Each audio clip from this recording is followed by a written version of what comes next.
ልምምዳችን ውስጥ እየተለማመድ ነው ያለነው ማንኛውም ነገር የምንወደው ምን የምንጠላው ነገር በጠቅላላ እየሆነ ያለው ኢነርጂያችንን እዛ ላይ ኢንቨስት እያደረግነው ስለሆነ ነው። የህይወት ኃይል ኢነርጂን የሚነዳው ደግሞ ሐሳብ ነው። ትኩረታችንን ስንቀይር ውጤቱም እንደዛው ይቀየራል። ሐሳብ ራሱ ኢነርጂ ነውና እናሰላስላቸው ሐሳቦች የራሳቸው ኢነርጂቲክ ቻርጅ አላቸው እና በሂደት ደጋግመን የምናስባቸው ሐሳቦች ሲስተማችንን እየተቆጣጠሩ ሲመጣ የሰውነታችን ንዝረቱ ፍሪኩዌንሲው ይቀየራል። የህይወታችን የኢነርጂ ኃይል በዛ አቅጣጫ መፍሰስ ይጀምራል። ለምሳሌ ከመጽሐፍ ቅዱስ ምሳሌ ብንወስድ ይሁዳ ኢየሱስን አሳልፎ ለመሸጥ ሐሳብ ገባበት ይላል። ሐሳብ ሊገባ የሚችል ነገር ነው። ለምንድን ነው ይሄ ሐሳብ እዚህ ሰውዬ ላይ የገባበት? የሚያሰላስለው ነገር ስለነበረ ነው። ገንዘብ በጣም ይወዳል። ዮሐንስ 12 ላይ እዛው ስታነቡት ምን ይላል? ኢየሱስን አገልግሎት ለመደገፍ ከሚሰጠው ገንዘብ ላይ የሚሰበሰበው ከከረጢት ውስጥ ይሰርቅ ነበር ይላል። ይሄ የሚያሳየው ምንድነው? እሳቢዎቹ የሚሽከረከሩት ቀምቶ ማደር ላይ ማጭበርበር ላይ እና በዛ ሂደት ውስጥ ማድረግ የሚችለው የመጨረሻው ጥጉ ነገር ምንድነው? ጓደኛውን መሸጥ፣ ደቀ መዝሙር ሆኖ መምህሩን የሚሸጥ እና ፍጻሜ ምን ሆነ? ራሱን በራሱ አንቆ ገሎ አረፈው። ምክንያቱም ሐሳብ የህይወት ኃይልን ኢነርጂን መንዳት የሚችል ኃይል ነው። ህይወትን የሚሰጥ ኃይል ሞትም ሊሆን ይችላል። ስለዚህ የራሱ ኃይል ራሱን አንቆ ገደለው። እታችም ስንወድቅም ላይም ስንወጣም ሁሉ ጊዜ ማስታወስ ያለብን ትኩረታችንን ስንቀይር ውጤቱም እንደዛው ይቀየራል። ወደ ኔጌቲቭ የምናደላ ከሆነ እዛ ነገር ውስጥ ማስተር ያደረጉትን ሰዎች አይምሮ መገናኘት እንጀምራለን። ከይሁዳ የምንማረው ነገር ይሄንን ነው። ለጊዜ ጭንቅላቱ የሚያጠነጥነው እንዴት አድርጎ አድቫንቴጅ መውሰድ እንደሚችል፣ እንዴት አድርጎ የሆነ ነገር ወደ ጥቅም ሊቀየር እንደሚችል ብቻ ነው። ራስን መጥቀም ለራስ ማሰብ መጥፎ ነው ለማለት አይደለም። ግን ፈጣሪ የሰጠውን ብቃቱን፣ ችሎታውን፣ ክሬቲቪቲውን በመጠቀም ቅንና ትክክል በሆነ መልኩ ከማትረፍ ይልቅ ቀምቶ ማደር ላይ የተመሰረተ እሳቤ ላይ ስላተኮረ ቀምቶ የማደር የመጨረሻው ጥጉ ማስተሩ ማን ነው ሲባል ሰይጣን ነው። ሰይጣን ሲባል የሆነ ዥው የሚል የሆነ የሚበር ነገር የሚመስላቸው ሰዎች አሉ። ሰይጣናዊነት ማለት ተቃዋሚ ማለት መለኮታዊ ሆኖ ዘላለማዊ ሆኖ አስተሳሰብ የሚቃረን ምን አይነት ሐሳብ ነው? ሁሉን ለመብለጥ ለመቆጣጠር መፈለግ መመኘት ከሰማያት ሁሉ በላይ አልፌ ዙፋኔን ዘረጋለሁ ምናምን ብሎ ተመኘን የተባለበት ፌር ባልሆነ ቅን ባልሆነ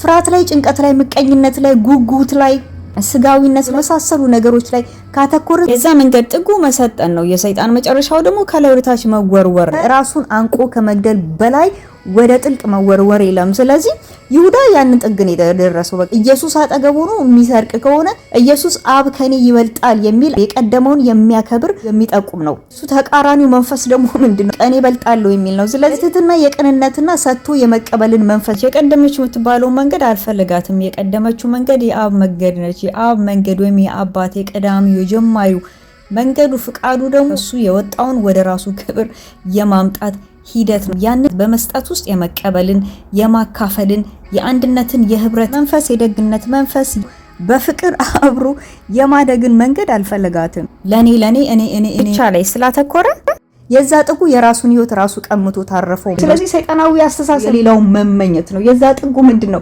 የእግዚአብሔርን ዙፋን ተመኘ ነው የሚለው። እንግዲህ አዛ ልፍ ሄዳሉ ብለ ተመኘ ይላል። ከታች ወደ ላይ ሊሄድ ፈለገ። ያለበት አልበቃ አለው። ኢየሱስን ራሱ በበረሃ ምንድነው አረገው የተባለው? ፈተነው። በዳቦ ጥያቄ ፈተነው፣ በኃይልና በእውቅና ደግሞ ፈተነው። ኢየሱስ ደግሞ በእውነትና በፍቅር የሚራመድ መለኮትነት የሚገዛ የሚታዘዝ ሰው ምሳሌ ነው እና ዓለም ሁሉ ተሰጥቶኛል፣ ወድቀ ብሰግድልኝ ይሰጣለሁ አለው። የምን ምሳሌ ነው? ይሄ ታላቅ ጥልቅ የሆነ ኢጎ ማለት ነው። በቃ ምንም ነገር ብከቱበት የማይሞላ እንደ ብላክ ሆል ማለት ነው። ዩኒቨርስን ብከቱበት ራሱ አይሞላም። ምክንያቱም የውስጡ ጉድለት ምንድነው ሲባል መለኮታዊ እርካታ የጎደለው ነው። እውነት ነው የጎደለው። እውነት የጎደለው ደግሞ የሚሞላው በእውነት ብቻ ነው። ስለዚህ ዓለም ሁሉ ያለው ግን የአንድ ሰው ስግደት በጣም ያጓጓዋል እና ሰይጣን ያንን ነው የሚወክለው። ስለዚህ ይሁዳ የለኝም ባዶ ነኝ ጎዶሎ ነኝ በሚል አስተሳሰብ ላይ የተወጠረ ስለነበረ እሳቢዎቹ በዛ ስለሚሽከረከሩ የዛን ማስተር የሆነውን ጥጉን ነካ። ምሳሌ ስለራሱ ስለ ህይወት ስለ አካባቢው ያለማቋረጥ አሉታዊ ነገሮች ላይ የሚያተኩር ሰው በመጨረሻ ምን ይሆነ ነው የሚሄደው? ድባቴ ውስጥ ይገባል።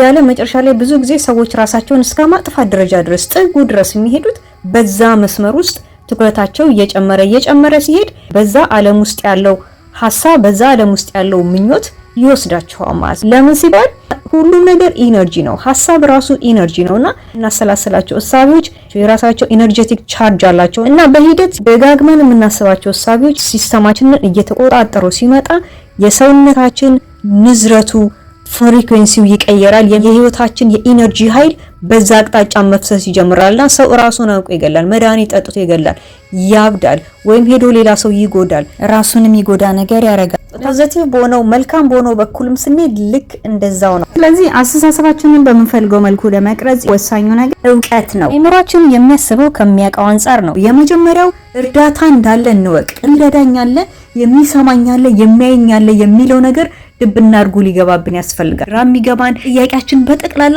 ሰው ስለሆንን በሰውነታችን የምንፈተነው የምንማረው የምናውቀው ነገር ነው። ይህንን ማስተር ያደረጉ አባቶች አሉ፣ በአካባቢያችን ናቸው።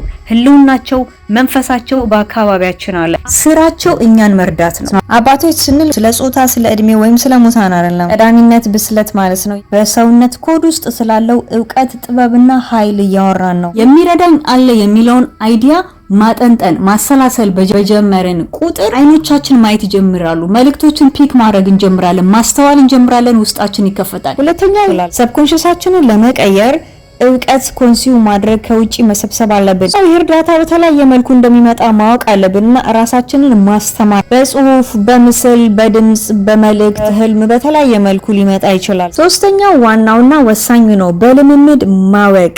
ይህንን የመገኘታችን ምንጭ የሆነው የህይወት ኃይል ሲሰራ በውስጣችን በራሳችን ውስጥ መለማመድ መቻል አለብን። ከውጪ ኮንሱም የምናደርገውን እውቀት በተግባር መለማመድ መቻል አለብን። መልእክት የሚመጣልን የምንማረው ይሁላ ዋናው አላማው እኛን ወደ ውስጥ ለመመለስ ነው። ምክንያቱም ውስጣችን ኃይል አለ። ውስጣችን ያለውን ኃይል ማንቀሳቀስ እንድንችል ውጪ ከማየት ወደ ውስጥ እንድንመለስ ነው። ስናጠቃልል ሀሳባችን አይደለም እኛ ራሳችን ጨምረን የምናየው ነገር በጠቅላላ በፈጣሪ አይምሮ ውስጥ ያለ የኢነርጂ ዳንስ ነው። ይሄ አሰራር እየገባን በመጣን ቁጥር በህይወታችን ሰላማችን ይበዛል፣ እርካታችን ይጨምራል። ሁልጊዜ እንደምንለው ሁልጊዜ ደስተኞች ባንሆን እንኳን ሁልጊዜ ግን ሰላማዊ ሆነን መኖር እንችላለን።